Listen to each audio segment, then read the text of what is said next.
Hello and welcome to today's episode of The Realtor. I'm your host, Anne Odida, and on this episode, we're talking matters residential plot investments. What is a residential plot? Do you know what that is? So we're having the CEO, Username Investment Limited, to help us understand what residential plot is and where we are standing. We can see already it's a residential plot. It's quite empty, but so much has already been done. We can see perimeter wall all over, there's security, there's boreholes. So we're going to give her a chance to introduce herself and to tell us more about what is happening in this particular field this moment. Hello, Sarah, karibu sana. Hi, Anne. Thank you so much for having me. Kindly introduce yourself properly. My name is Sarah Wahogo, CEO at Username Investment Limited. Username Investment Limited is a property company. We deal with all types of properties, commercial, residential, mixed development. But where we are today is a residential property in Georgia, Kiambu County. And you know, it's quite interesting because you see, for the time we've done this show, Realtor, usually we interview men. So I would say that this is maybe a male-dominated field. How are you surviving in this field? I like telling women that nothing is impossible. Just because it's a male-dominated field does not mean that a female cannot survive. Yeah, we are thriving. What are some of the challenges that maybe you are incurring? It all depends. For me, I call them manageable challenges because you know things like balancing personal and work-life balance. But you know it's manageable as long as you plan properly, you have proper support at home. You can be anything you want. You can be a wife, you can be a mother, you can be a CEO. Yeah, and you thrive. So Sarah, maybe you can tell us who's your mentor in this field? I have many mentors, but I would want to change that a bit and talk about the people who inspire me. And these are people who are in business, who are doing really well. There are many.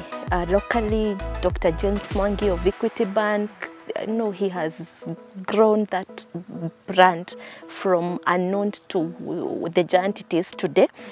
But internationally, I mean, Elon Musk really is something else. And the reason is I find him extremely intriguing.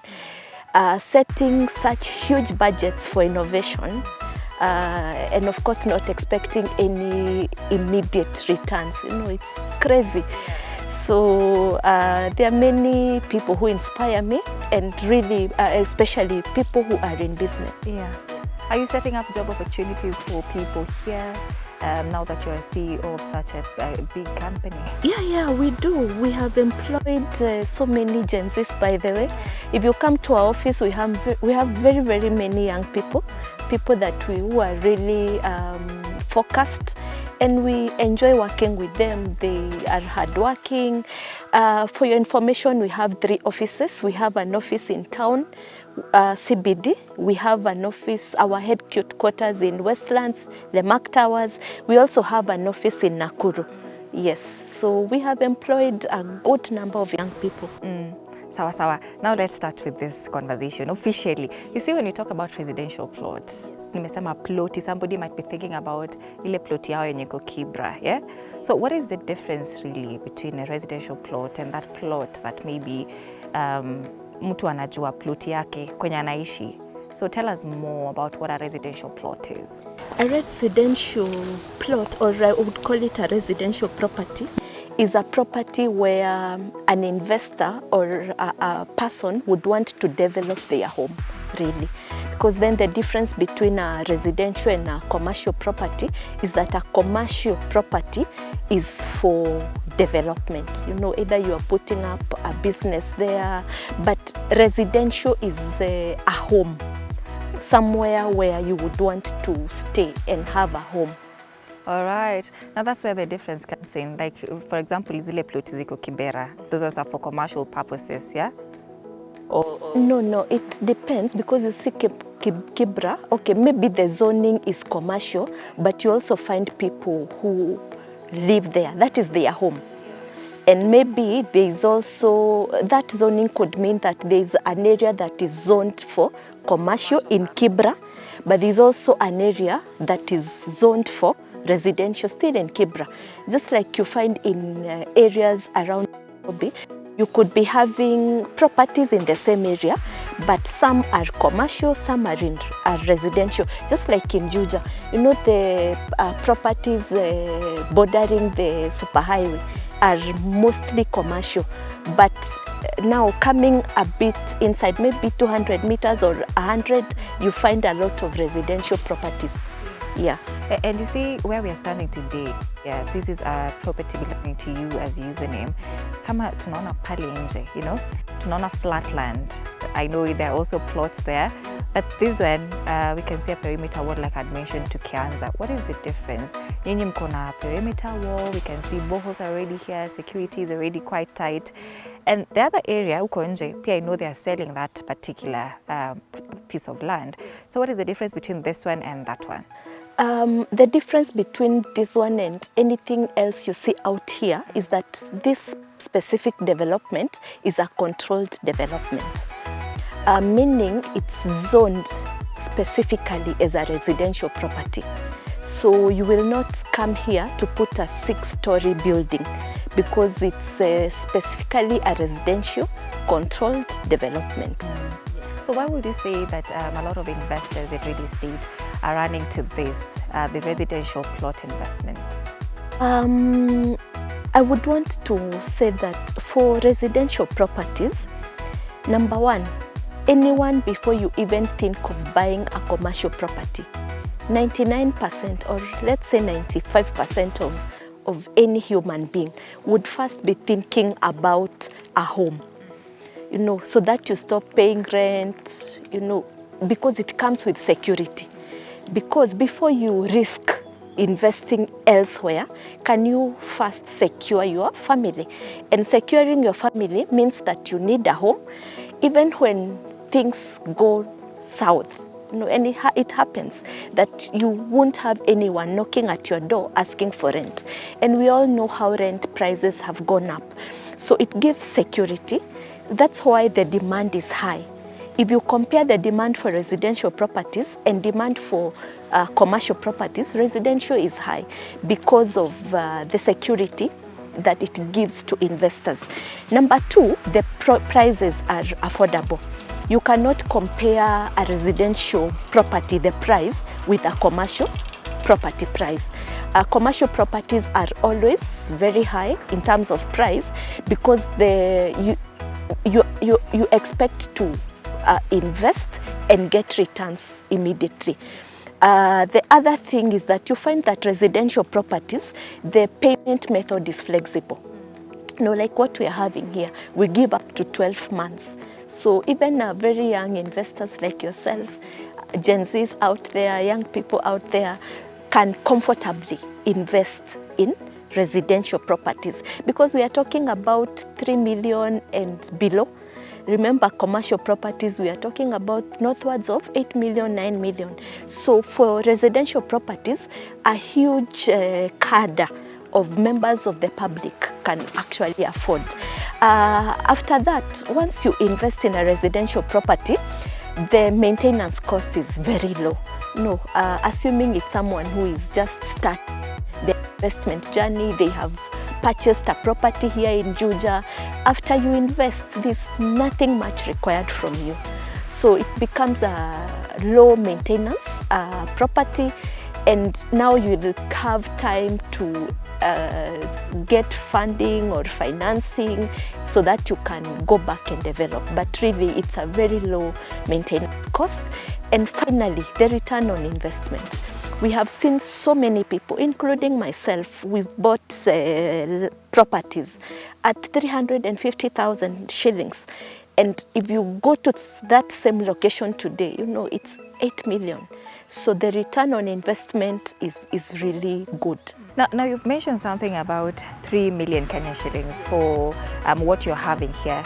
But what is the measurement for that piece of land? That measurement is an eighth.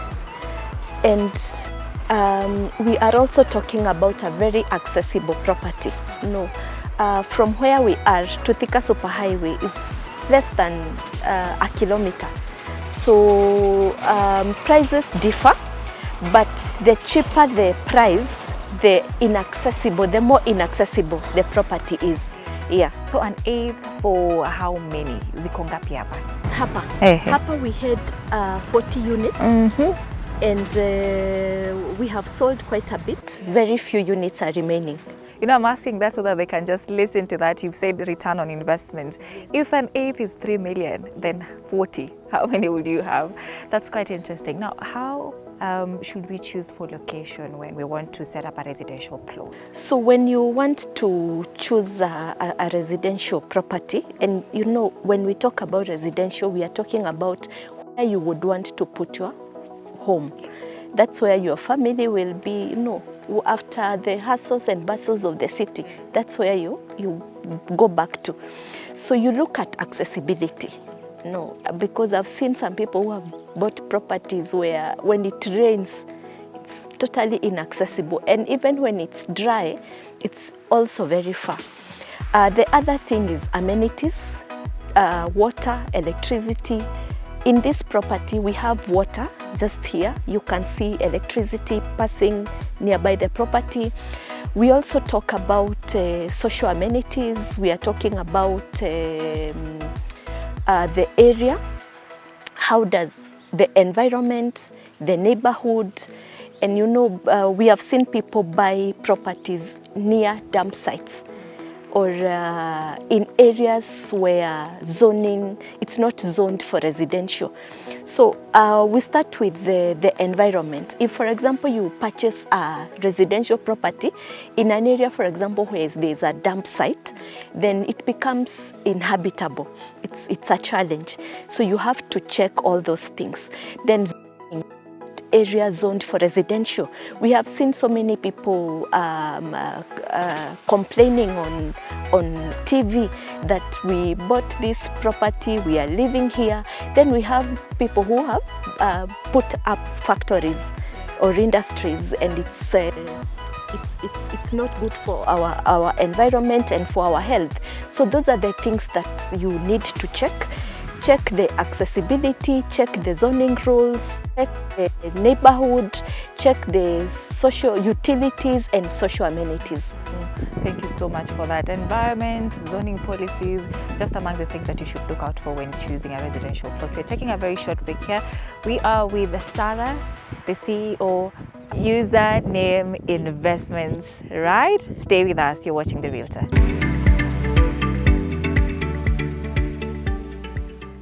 Welcome back. You're watching The Realtor, and we are talking about residential plots today. If you're planning on investing in this, then Sarah is here from Username Investment to tell us why it's actually important. But so far, she has mentioned that there's return on investments. Now, Sarah, we were talking about what to look out for when picking a location, and you mentioned an array of things to look out for.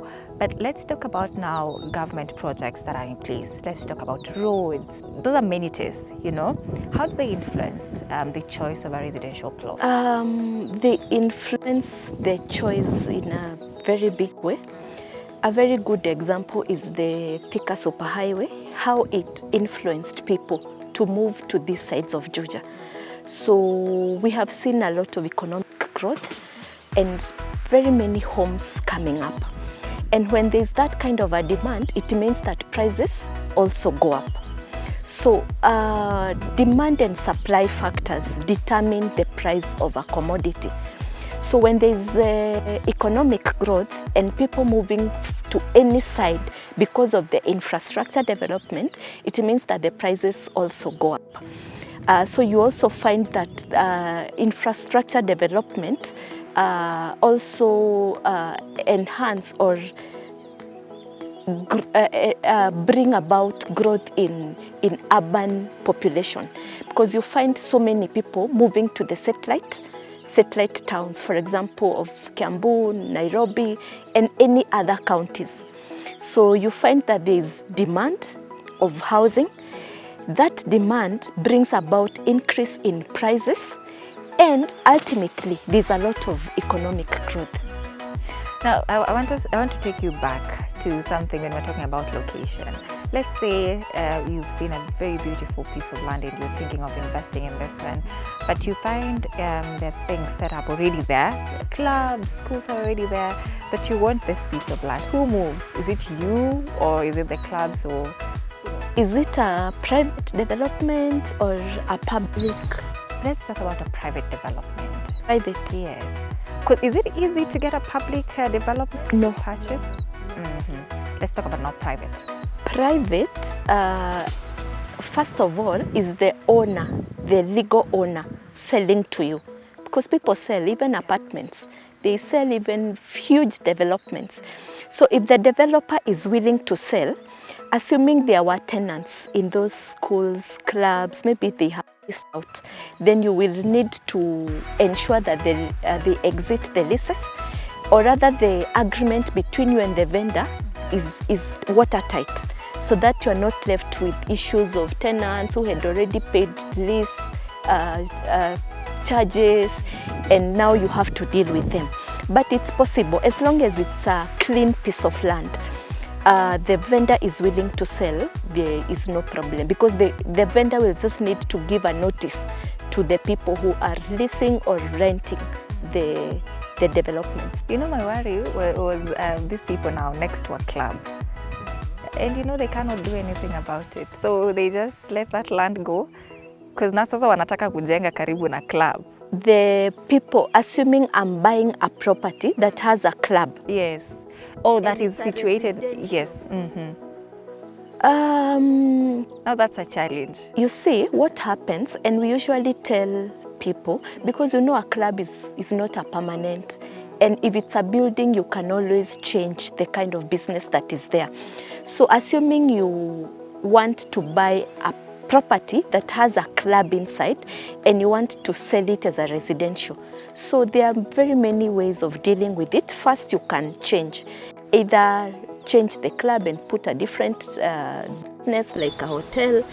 But before anyone purchases a property, assuming you don't want to change the club to anything else, please visit the site, so that you don't say later, oh, I didn't know there was a club, I didn't know there was. So that when you're buying from the word go, you have full information, full disclosure, so that you make decision knowing very well that I want to buy this residential property and there's a club. And that is why you find, especially like for our company, we have to take you to site. And we keep encouraging everyone, before you purchase a property, whether it's a residential, commercial, mixed-use development, ensure you visit the site and make informed decision. So what are some of the legal processes or documents that a buyer should look out for when or before purchasing a residential plot? Number one is the due diligence process. In the due diligence process, you need to engage a surveyor and a lawyer. So the due diligence process ensures that the paperwork is in order, and what you are about to purchase is a clean property in terms of documentation, in terms of the history of the owners. Because what the lawyer will do is that they will do what we call green card or white card searches. They will go to the registry, they check the files, they ensure that there was proper transition from the historical owners, and that what the vendor is just about to pass to you is a good title. Remember, if a bad title is passed, it does not make it good. So if you buy a bad title, it does not matter whether you've paid the price in full or whether you paid even a high price, it will still be a bad title, because the history of the property has not been good, the transition. So the lawyer will check the documentation. The lawyer will verify the vendor, because it's also very important that you buy the property from the legal owner. And a legal owner is the right owner. So the lawyer will check the identification documents of this person, whether it's a passport, an ID, the PIN. You know, we have ways to check the PIN checker, ID checker, just to check that the names as they appear in the ID and the number is actually what appears in the title document. Remember, the lawyer has already checked the history of this transaction, or rather the documentation, and now the lawyer is verifying the owner. Once the lawyer has verified that, now send a surveyor. The surveyor is to ensure that the property on the ground is actually correct, because we have had so many cases of land where on the map and on the ground it's totally different. If you take the map and you want to go to that property, it will take you elsewhere. So the surveyor should do the physical verification of the property just to ensure the size is okay, and also check for you. We have seen so many people complain that, oh, I bought a property, when it rains it's flooding, but that can be avoided by just engaging professionals, a surveyor who will tell you, actually, this place, if it rains, you will not be able to access it. So once you tick those two very, very important processes, now that is when you go now to fill the offer letter. But before you even fill the offer letter, I'm also assuming that you visited the site, because remember we talked about site visit. Even before you send the surveyor and the lawyer, ensure you go to site and that you actually like that site. So that after that you fill an offer letter. Remember, this is an offer letter shows the intention to purchase. It will have the details of the seller, the vendor, the addresses, the price. Is it, if it's installment, how many months will you take to pay? How much will that be? And you sign off. The vendor and the buyer signs off. Once that is done, the buyer pays a deposit. Once the buyer pays a deposit, then you can sign a sales agreement. Remember, a sales agreement is legally binding. And some of these are the most important processes in acquiring land. So once you sign the sales agreement, after that you complete the transaction. Once you complete the transaction, after that you fill and sign the transfer documents. Usually these forms are in triplicates, because the vendor will be left with one, the buyer will be left with one, and one will be left at the registry. After that, the transfer documents are taken to the registry. After that, a title document comes. But that's not final. Just for you to be very safe, ensure you do a post-registration search on this title deed, so that you ensure indeed my title is legit and it's well documented and it actually reads my name. So once you get the post-registration search, then you should be happy. You'll be good to go. Should be good to go. Thank you so much, Sarah. You've given us a very detailed breakdown of what we need to do, because the legal processes. But you know, kila kitu ambayo iko na advantage pia iko na disadvantage. And I want you to tell us about the risks that are associated with investing in a residential plot and how we can mitigate them. The risks cut across, whether it's a residential, commercial, mixed use, as long as it's a property, the risks cut across. And number one, we've talked so much about documentation. One of the mistakes people make is lack of proper documentation. No, you are buying a property, there's no offer letter, there's no agreement, you've not done the due diligence, you've not verified the owner. You know, that is a big risk. And there are ways to mitigate, and one of these is that there's a lot of information online. We have professionals, lawyers, surveyors who can actually help you. So that proper documentation ensures that your property is actually legit. Okay. Then number two, the risk is fraudulent transactions.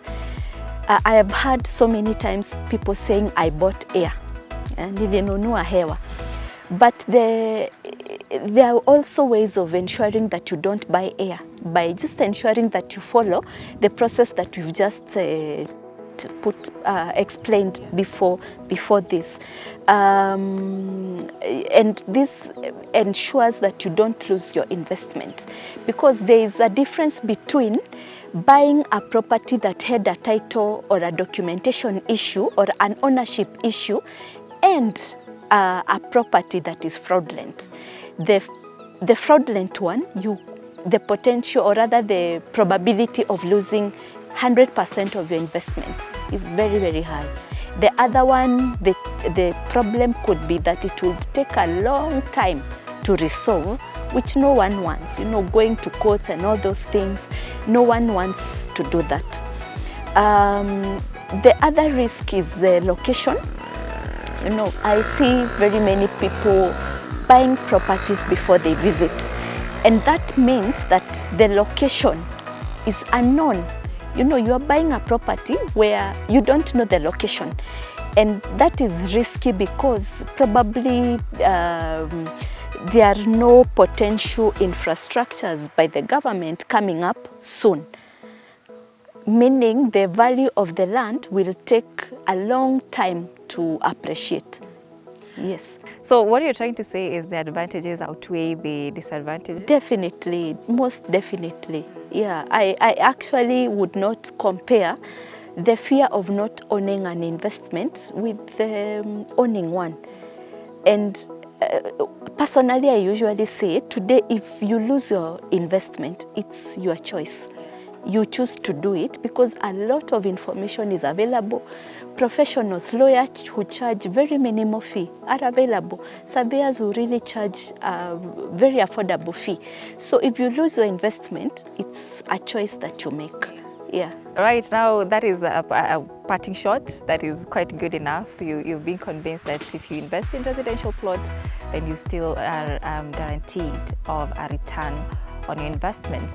But Sarah, of course, as we close, where can we find the username investment if we want to maybe reach out to you on the side? Okay, if you would want to reach out to us, we have 3 offices. We have our headquarters in Westlands, the Mark Towers, 4th floor. We have an office in town, CBD, International Life Center, 4th floor as well, and another one in Nakuru, Assumption Center, 4th floor as well. You can also reach us through our telephone numbers, 0725 000 333 or 0725 000 222. Or you can visit us in our offices. That is Sarah from the CEO Username Investment Limited. We're talking about residential plot investment. We hope that you're convinced. If you are, just leave a comment down for us there. My name is Anne Odida, and I see you in the next episode. Bye-bye.